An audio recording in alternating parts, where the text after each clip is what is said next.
Relationships అంటే it's not just physical relationships.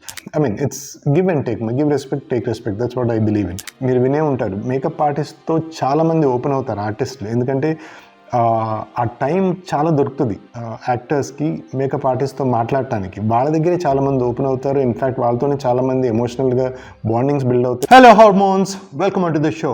నా పేరు Subbu Petteti, writer, director, producer in creative agencies, short films and feature films. ప్రస్తుతం నేను ఒక యూనివర్సిటీలో ఫిల్మ్ అండ్ మీడియా ప్రొఫెసర్గా కూడా పనిచేస్తున్నాను. అండ్ ఈ వారం ఈ వీడియోని చివరి వరకు చూడండి, ఎందుకంటే లాస్ట్లో ఒక బ్యూటిఫుల్ బెనిఫిట్ టిప్ ఉంది. సో ఇంకా ఆలస్యం చేయకుండా let's jump in to the show, cinema గుండు.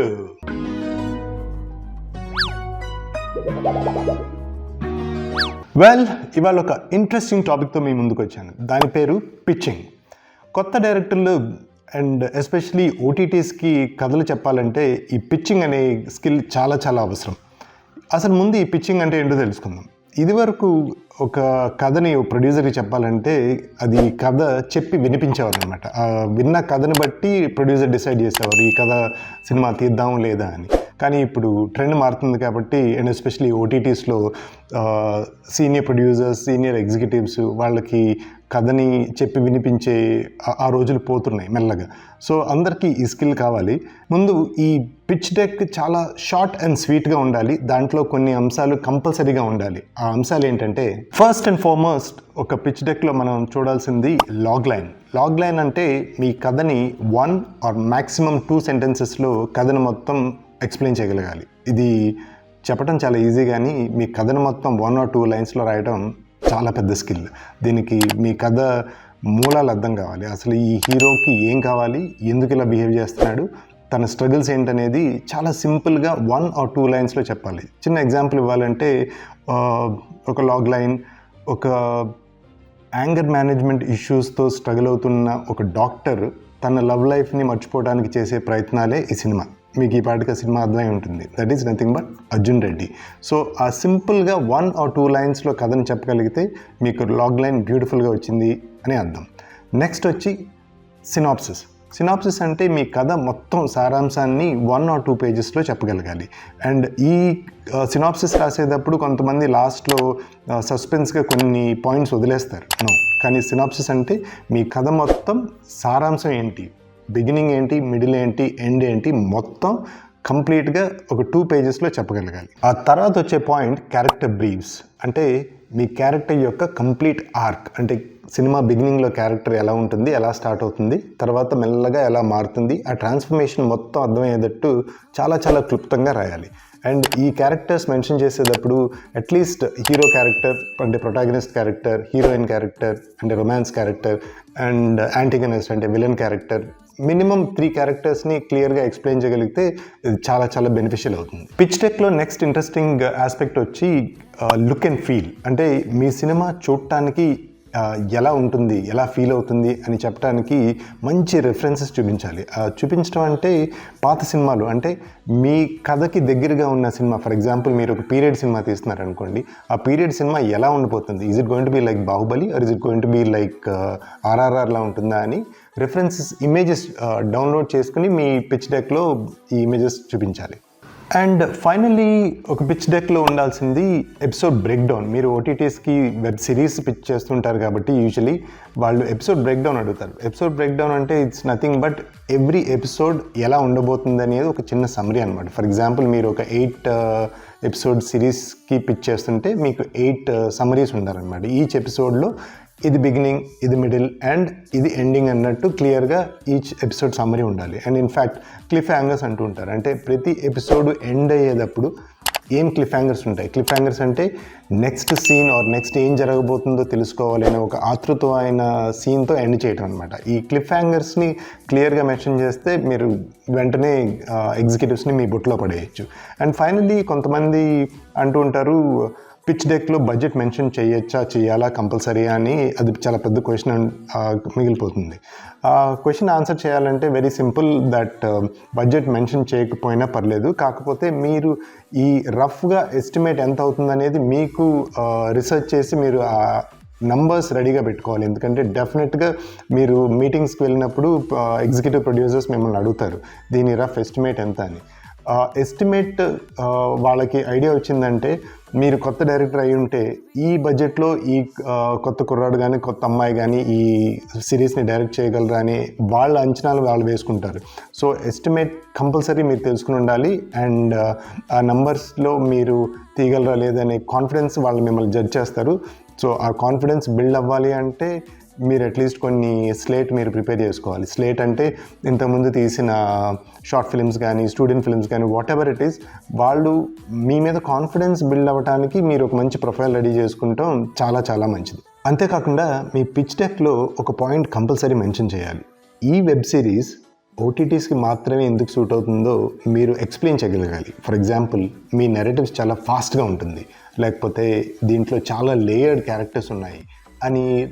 నాకు చిన్న ఎగ్జాంపుల్ ఇవ్వాలంటే నేను ఒక చాలా పెద్ద ప్రొడక్షన్ కంపెనీకి కన్సల్టెంట్గా పనిచేస్తున్నాను. అంటే నా పని అందులో స్క్రిప్ట్స్ని వెట్టింగ్ చేయటం, అంటే స్క్రిప్ట్స్ చదవటం, ఆ స్క్రిప్ట్ని చదివి ఇది మంచి కాన్సెప్ట్ అవుతుంది ఒక ఓటీటీ ప్లాట్ఫామ్కి పిచ్ చేయొచ్చు అని వెట్టింగ్ చేసే రోల్లో నేను ఉన్నాను. అందులో నాకు బ్యూటిఫుల్ కథ ఒకటి రీసెంట్గా చదివాను, దాన్ని పేరు చెప్పకూడదు కానీ ఇది జెన్జీస్కి సంబంధించిన ఒక కథ అనమాట. అంటే లేటెస్ట్గా టీనేజర్స్ వాళ్ళ లవ్ స్టోరీస్ గురించి ఒక బ్యూటిఫుల్ కథ. ఆ కథలో అద్భుతం ఏంటంటే జెన్జీస్ మిలీనియల్స్తో ఎందుకు డేట్ చేయట్లేదు అనే బ్యూటిఫుల్ కాన్సెప్ట్ ఉంది. సో ఇది కంపల్సరీ మన ఆడియన్స్కి అంటే టార్గెట్ ఆడియన్స్కి చాలా చాలా దగ్గరగా ఉందనేది దాని సెల్లింగ్ పాయింట్ అనమాట. పిచ్ డెక్ తయారు చేయడం ఒక ఎత్తు అయితే ఆ పిచ్ డెక్ని ప్రజెంట్ చేయడం ఇంకొక ఎత్తు. అంటే ప్యూర్ కమ్యూనికేషన్ స్కిల్స్ అది. అండ్ ఆల్సో ఈ కమ్యూనికేషన్ స్కిల్స్ ఉండటంతో పాటు మీకు మంచి ప్రొఫెషనలిజం ఉండాలి. అంటే ఇదివరకు ఎక్కడో బార్లోనో లేకపోతే బయట కెఫెస్లో కూర్చుని కథలు చెప్పి వాళ్ళని ప్రొడ్యూసర్స్ని ఇంప్రెస్ చేసి ఆ రోజులు మెల్లగా మారుతున్నాయి. సో మీరు కూడా ఈ స్కిల్ సెట్స్ని డెవలప్ చేసుకోవాలి.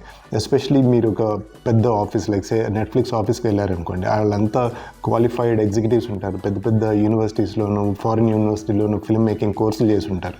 వాళ్ళు వాడే పదాలే కొన్ని మీకు కొత్తగా అనిపించవచ్చు. సో వాళ్ళ పాయింట్ ఆఫ్ వ్యూ ఏంటంటే ఈ క్యాండిడేట్ ఫిలిం టర్మినాలజీ అంటే ఫర్ ఎగ్జాంపుల్ ఎక్స్పోజిషన్ ఏంటి అని వాళ్ళు ఎక్స్పోజిషన్ అనే పదం వాడారనుకోండి, అదేంటో మీకు తెలిసి ఉండాలి. సో అందరూ ఇంగ్లీష్లో మాట్లాడుతూ ఉంటారు, ఫిలిం టర్మినాలజీని లెఫ్ట్ రైట్ అండ్ సెంటర్ మీ మీద వదులుతూ ఉంటారు. ఈ మాత్రం తెలుసుంటే బాగుండు అనేది వాళ్ళ ఫీలింగ్. సో బేసిక్ టర్మినాలజీ నేర్చుకుంటే ఇంకా బెటర్. అండ్ ప్రొఫెషనలిజంకి వస్తే the way you dress up, the way you conduct your self, అంటే మీ నడవడి మొత్తం చాలా చాలా క్లియర్గా కేర్ఫుల్గా అబ్జర్వ్ చేస్తుంటారు. అది మీకు చెప్పరు కానీ అంతరార్థంగా అది ఒక ఇంటర్వ్యూ ప్రాసెస్ అనమాట. So me grooming, the way you look, the way you behave చాలా చాలా ఇంపార్టెంట్. అండ్ ఆల్సో వాళ్ళకి కొత్త కథలు కావాలి, అందుకనే కొత్త డైరెక్టర్స్ని రైటర్స్ని ఎంకరేజ్ చేస్తారు. కాకపోతే ఈ కొత్త డైరెక్టర్స్ వాళ్ళకి ఎక్స్పీరియన్స్ ఉండదు కాబట్టి వాళ్ళు ఏం చేస్తారంటే ఒక ఎక్స్పీరియన్స్డ్ డిఓపి ఒక ఎక్స్పీరియన్స్డ్ ఎగ్జిక్యూటివ్ ప్రొడ్యూసర్ని మీకు అటాచ్ చేస్తారు. సో ప్రొఫెషనలిజం ఉన్న వాళ్ళకి ఇలాంటి ఇండస్ట్రీలో బాగా పేరు తెచ్చుకున్న డిఓపిస్తో పనిచేయడం పెద్ద డిఫికల్ట్ కాదు. వాళ్ళు ఈ ఆస్పెక్ట్ చూస్తారనమాట. ఈ కొత్త అతను ఈ కొత్త అమ్మాయి పాత డైరెక్టర్స్ డిఓపిస్తో వర్క్ చేయగలరా లేదా అనేది టెస్ట్ చేస్తారు. So professionalism in OTTs platforms చాలా చాలా అవసరం. మీరు కొత్త డైరెక్టర్ కదా అని భయపడాల్సిన అవసరం ఏమీ లేదు. ఒక చాలా పెద్ద లిస్ట్ ఉంది చెప్పుకోవడానికి ఏమేం క్వాలిటీస్ ఉండాలని. నేను కూడా మర్చిపోతాను కాబట్టి రాసి పెట్టుకున్నాను. ఆ లిస్ట్ మీరు అందులో కొన్ని చెక్ బాక్సెస్ టిక్ చేసేస్తుంటే మీరు కొత్త వాళ్ళైనా సరే ఓటీటీ ప్లాట్ఫామ్స్ మిమ్మల్ని ఎంకరేజ్ చేస్తాయి. దాంట్లో starting thing is strong story telling skills. Of course మన ఎనీ డైరెక్టర్ ఎందుకు డైరెక్ట్ అవ్వాలనుకుంటున్నారంటే అతని దగ్గర ఒక బ్యూటిఫుల్ కథ ఉంది, ఈ కథను నేను చెప్పాలి, ఎట్టి పరిస్థితుల్లోనూ చెప్పాలి అని తపన ఉంటే స్టోరీ టెల్లింగ్ స్కిల్స్ ఆటోమేటిక్గా వస్తాయి. ఫర్ ఎగ్జాంపుల్ నేను ఇండియా మొత్తం కన్యాకుమారి నుంచి కాశ్మీర్ దాకా డబ్బులు లేకుండా ట్రావెల్ చేశాను. ఈ కథని నేను స్క్రీన్ ప్లేగా రాశాను. ఆ స్క్రీన్ ప్లేని సినిమాగా తీయాలనేది నా జీవితకాల కోరిక. ఈ కథను నేను ఎప్పుడొకప్పుడు ఒక సినిమా డైరెక్ట్ చేస్తాననే కాన్ఫిడెన్స్ నాకుంది. ఎందుకంటే అది నా కథ, నా దగ్గర పుట్టింది, నేను అందరికీ చూపించాలనే తపన ఉంది. ఆ తపనతో పాటు స్టోరీ టెల్లింగ్ స్కిల్స్ ఆటోమేటిక్గా వచ్చేస్తాయి. So that is number 1. Story telling skills compulsory ఉండాలి.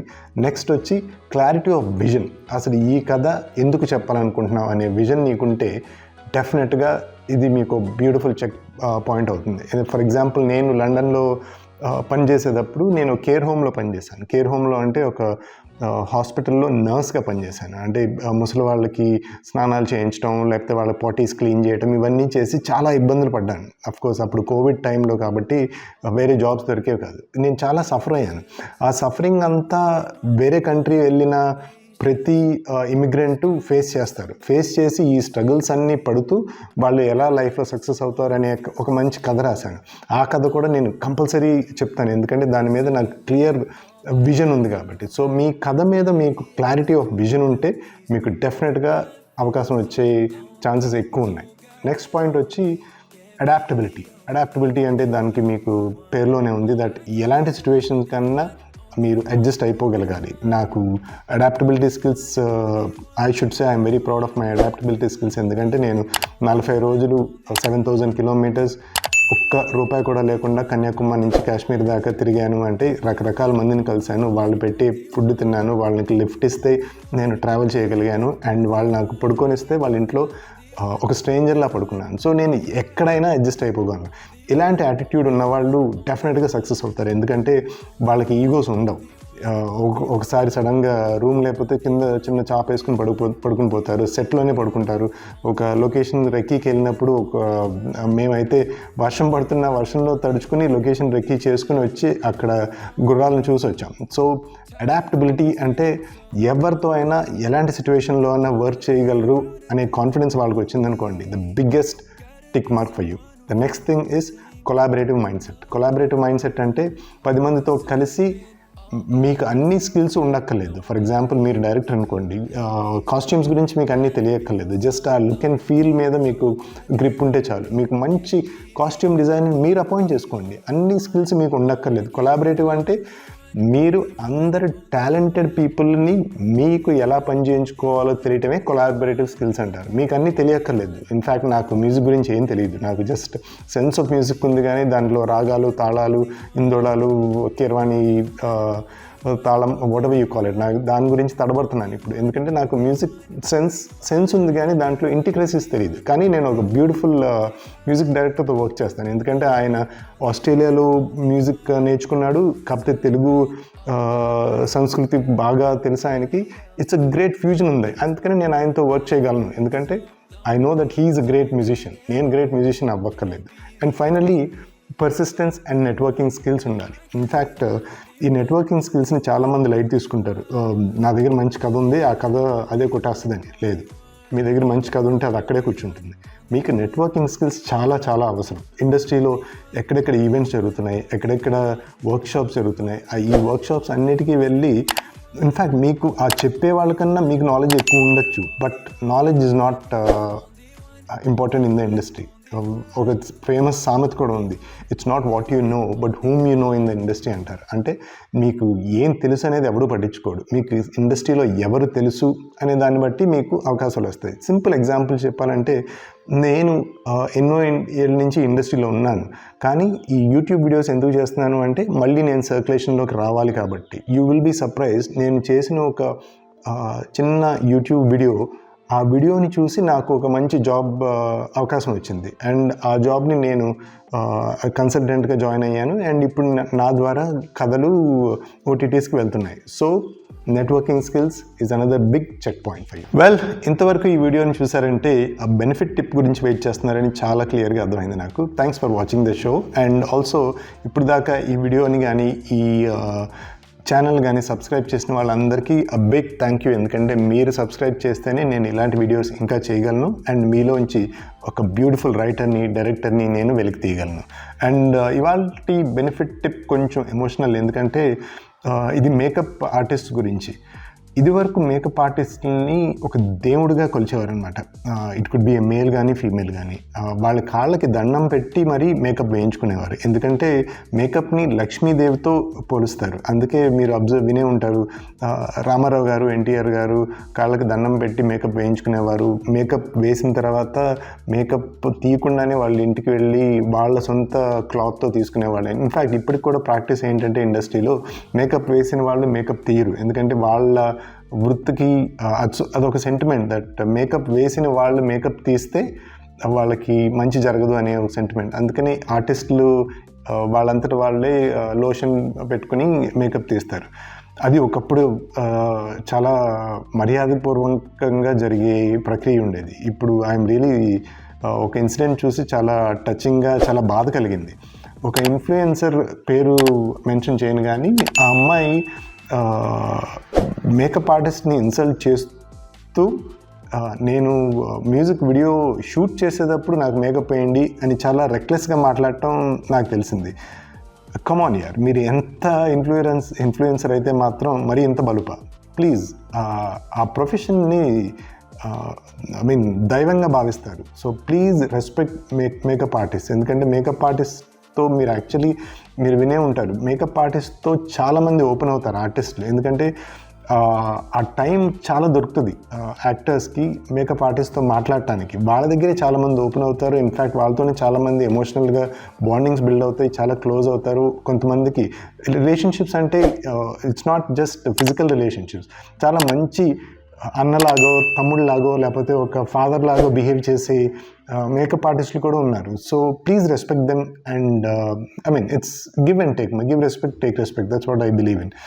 ఓకే, కొంచెం ఎమోషనల్ బెనిఫిటే, బట్ ఐ థింక్ ఆ ఇన్ఫ్లుయెన్సర్ నేర్చుకోవాలని నేను మనస్ఫూర్తిగా కోరుకుంటున్నాను. అండ్ ఇది వాటి సినిమా గుండు. నెక్స్ట్ వీక్ మరొక ఇంట్రెస్టింగ్ టాపిక్తో మీ ముందుకు వస్తాను. Until then, it's Subbu Peteti signing off from cinema గుండు.